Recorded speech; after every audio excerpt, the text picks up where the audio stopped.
RMS Titanic అనేది British passenger liner.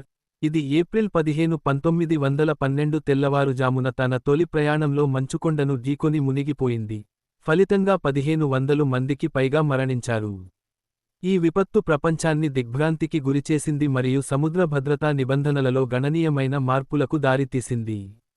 ముఖ్య సంఘటనలు: నిర్మాణం మరియు ప్రారంభం. బెల్ఫాస్ట్లో హార్లాండ్ మరియు వోల్ఫ్ నిర్మించిన టైటానిక్, ఆ కాలంలో అతిపెద్ద ఓడ, దీనిని వైట్ స్టార్ లైన్ నిర్వహించింది. తొలి ప్రయాణం ఏప్రిల్ 10, 1912న టైటానిక్ సౌతాంప్టన్ నుండి న్యూయార్క్ నగరానికి తన ప్రయాణాన్ని ప్రారంభించింది. ఫ్రాన్స్లోని చెర్బోర్గ్ మరియు ఐర్లాండ్లోని క్వీన్స్టౌన్, కోప్ లలో ఆగింది. మంచుకొండ తాకిడి ఏప్రిల్ 14, 1912న ప్రయాణంలో 4 రోజుల తరువాత, టైటానిక్ ఉత్తర అట్లాంటిక్ మహాసముద్రంలో ఒక మంచుకొండను ఢీకొట్టింది.